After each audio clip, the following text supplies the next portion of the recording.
Did you know people have been telling stories about the Krampus for hundreds, if not thousands of years? Meaning the horned, hooved, and clawed figure who takes a starring turn in the eponymous 2015 film perhaps predates St. Nicholas himself. We'll get into it. Of course, the Krampus, who originated in Alpine folklore, isn't the only evil Christmas monster spirit to appear in Krampus. We've also got Yule lads from Icelandic folklore, gingerbread men from British and American folklore, a witch goddess named Perchta from Germanic folklore, and Yule goats from Scandinavian folklore. Yeah, turns out there's a whole lot of folklore in Krampus everyone missed. Hey, that's the title of the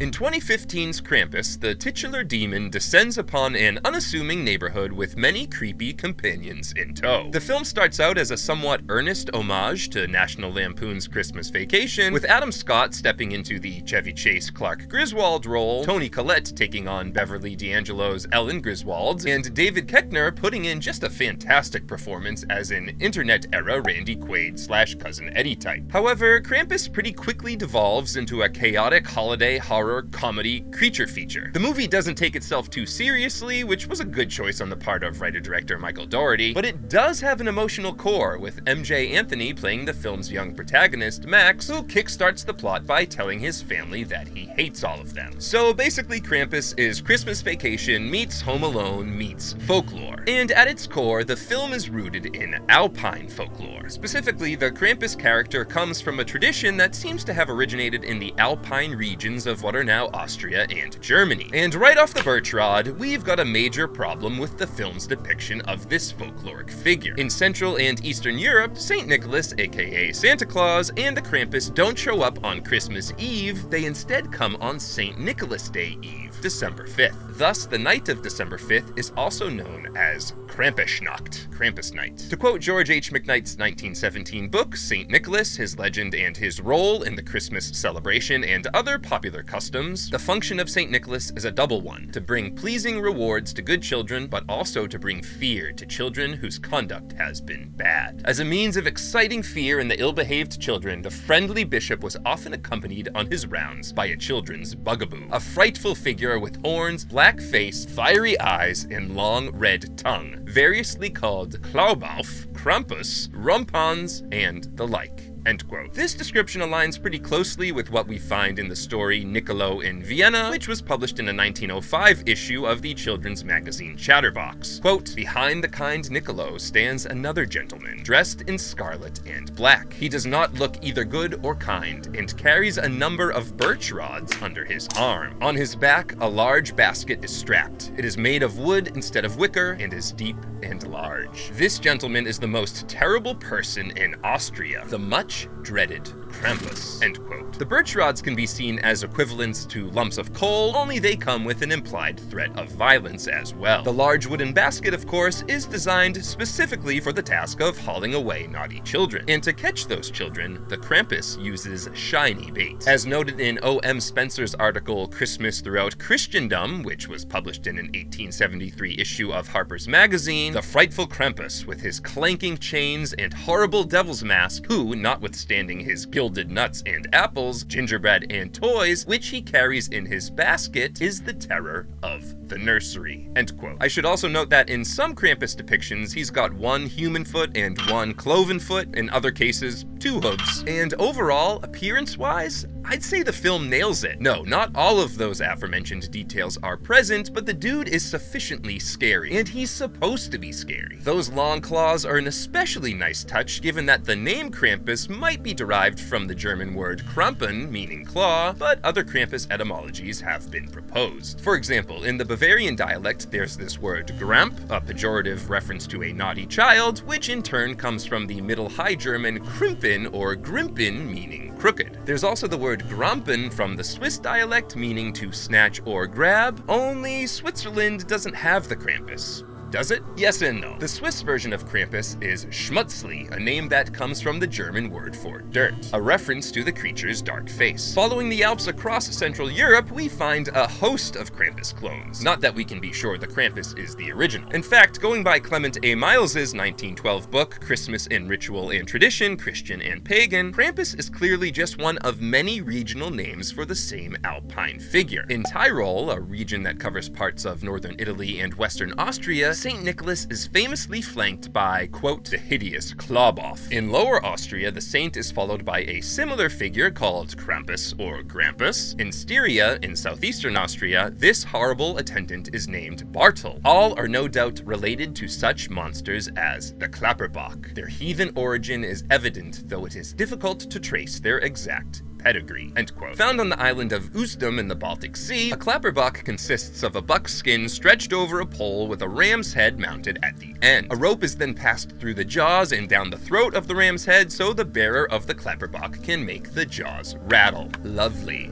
In Denmark, a similar symbol, which today is usually made of straw, goes by the name Julebok, the Yule buckgoat. As Spencer explained back in 1873, these decorations are, quote, unfailing accompaniments of the Yule time, which are used to, quote, threaten and frighten the children, end quote. A quick aside, this sounds similar to the Welsh wassailing tradition known as Mari Lywd, only instead of ram or goat heads, you've got people carrying around horse heads. FYI, author Jennifer Lee Rossman wrote a short story about the Mari Lywd, which you can find in my Celtic fantasy short story anthology, Neon Druid. The Krampuslauf, or Krampus run it should be noted, typically consists of people dressed up as the Krampus. They're not parading around his head on poles. So while there could be some connective tissue here, I think you'd probably have to go back to a Proto-Germanic mythology to find it, which we will do later in the video. Right now, we must return to the matter at hoof, the Krampus as he appears in Krampus. Traditionally, the Krampus and his equivalents always appear in conjunction with jolly old Saint Nick or Niccolo or whatever you want to call him. The Krampus is a shadow standing behind the big man. He's also the muscle, prepared to do the dirty work that his boss, Saint Nicholas, will not. But in the film, Saint Nicholas isn't part of the equation at all. He never physically appears. Granted, there is a theory circulating that his face appears as a mask being worn by the Krampus. I mean, as we've already established, an 1873 issue of Harper's Magazine described the Krampus as wearing a, quote, horrible devil's mask. But I digress. The absence of St. Nicholas or Santa in this film actually makes a lot of narrative sense, because this isn't meant to be a typical St. Nick visit with Krampus lurking in the background. This is a special circumstance, something that apparently occurs only every few generations. The Krampus is let off leash. He's allowed to step out from St. Nicholas's shadow and into the spotlight. The results are terrifying, because at its core, the Krampus is St. Nicholas's inverse. He's Bizarro Santa, if you will. Not warm and jolly, but cold and angry. And it turns out writer-director Michael Dougherty had already been interested in the Bizarro Santa concept before learning about the existence of the Krampus in folklore. To quote the man himself, "I've always wanted to do a creepy Christmas movie. It's always been in the back of my mind. Then I discovered Krampus in 2004 via the greeting cards. All of the greeting cards that used to send out in the 1800s, early 1900s started popping up online, and I just fell in love with it. The idea that there really was this dark, devilish, Santa Claus-esque figure from European folklore, it was just irresistible." End quote. I think it's noteworthy that in this interview, Dougherty doesn't refer to Krampus as a figure from Austrian folklore or German folklore or even Alpine folklore like I've been doing. He goes broad, European folklore, and it's clear from the film that he did indeed pull broadly from European folklore. Know those little evil elf guys who appear in the film? They are meant to be representations of the 13 Jólsveinar, or Yule lads from Icelandic folklore. Traditionally, each Yule lad arrives on a specific date leading up to Christmas and is associated with a specific prank, like stealing milk, licking your dishware, or slamming doors. They don't usually kidnap people, though. Not anymore, anyway. In the folktales, the mother of the Yule lads is the ogress Grilla, who notoriously lives in a cave where she cooks up naughty children in a big pot and eats them. Moving on. Gingerbread men date to 16th century England, or at least that's when they were first documented. Queen Elizabeth I had her bakers create gingerbread biscuits in the shapes of important guests. However, it's in American folklore where we find the first tales of these cute little anthropomorphic cookies coming to life and making mischief. The tale first appeared appeared in print in 1875 under the title The Gingerbread Boy, which appropriately was featured in St. Nicholas magazine. In the American folktale, the cookie boy famously runs away from people, taunting them, "You can't catch me." It's the opposite in the film, where we find a trio of gingerbread baddies, Lumpy, Dumpy, and Clumpy, doing the chasing. But a huge tip of the hat to Michael Dougherty for having the dog gobble up the last surviving member of this cookie crew. Because in the folktale, a fox famously devours the gingerbread man. Now, for that creepy flying bird doll puppet cherub angel thing. You know the one. Her name is Perchta. A name chosen very specifically because Perchta in Alpine folklore is a witch who performs a very Krampus-like function. Between Christmas on December 25th and the Epiphany on January 6th, Perchta roams around the mountains of Austria and Bavaria and evaluates the productivity of the local children. The hard workers get coins. Slackers get ritually sacrificed. Geez, that's kinda grim. Who's my source on this?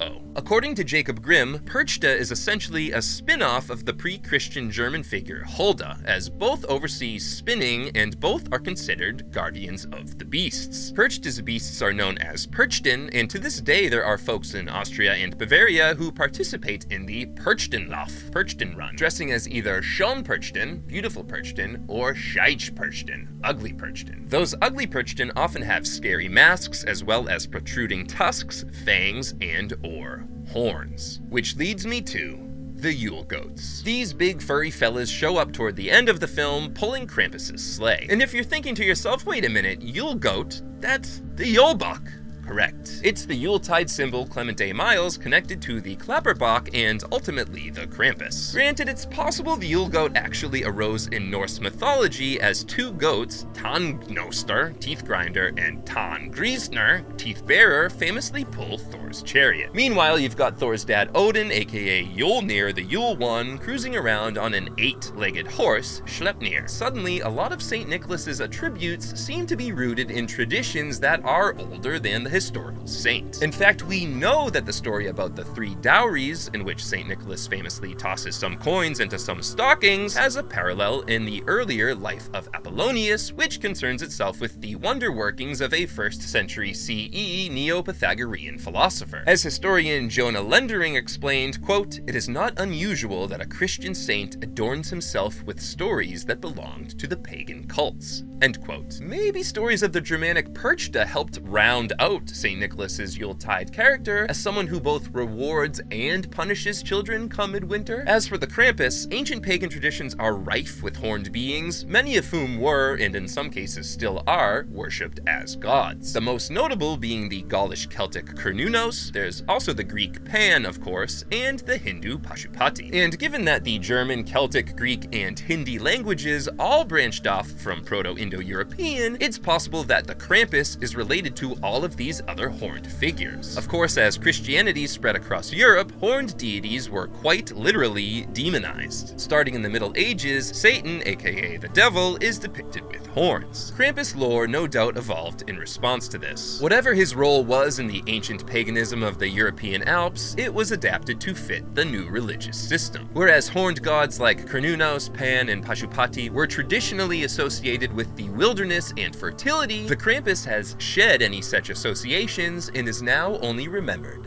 as a boogeyman, a beast who is hidden away in the shadow of St. Nicholas. Unless, of course, he's starring in a film. And if you enjoyed this video, please leave a like, and one of the best things you can do is subscribe to the Folklore and Film channel. That really helps. And if you disagreed with anything you saw in this video, go ahead and leave me a comment below. Looking for a book? How about Irish Monsters in Your Pocket, a tiny little book about Irish dragons, werewolves, vampires, banshees, headless horsemen, and other beastly beings. As always, my name is I.E. Kneverday.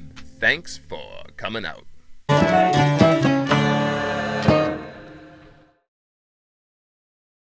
He's Bizarro Santa, if you will.